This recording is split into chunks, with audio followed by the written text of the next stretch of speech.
Politique en France, l'Assemblée a voté cette nuit le projet de loi de budget rectificatif en première lecture. 293 voix pour, 146 contre. Bonjour Jacques Serret. Bonjour.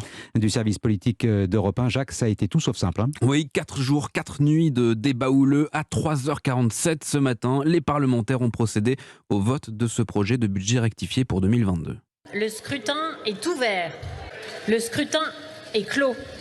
Votants 455, exprimés 439, majorité 220, pour 293, contre 146. L'Assemblée nationale a adopté ce projet de loi. Adopté avec le soutien des Républicains, Véronique Louwagie, députée LR, s'en explique. Cela traduit notre volonté d'une opposition constructive parce que nous voulons être utiles aux Français.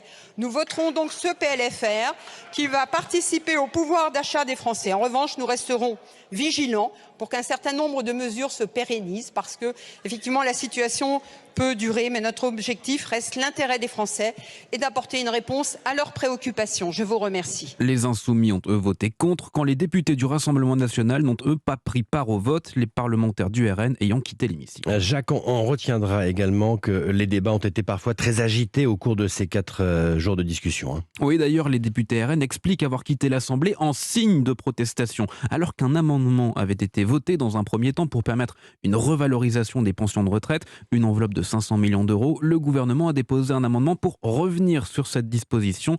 Bruno Le Maire, le ministre de l'économie. Nous avons une difficulté que je n'ai pas cachée avec l'amendement porté par Charles de Courson, l'amendement 194. Cet amendement, qui finance l'augmentation des retraites du privé, est financé en prélevant les sommes sur les pensions de retraite civiles et militaires de l'État. Ça ne me paraît pas juste, ça ne me paraît pas une bonne solution. S'en est suivi des heures de chahut, des rappels au règlement, des suspensions de séance. Jusqu'au bout, ce projet de budget rectificatif aura agité l'hémicycle. Voilà, Jacques Serret pour le récit d'une nuit agitée à l'Assemblée nationale.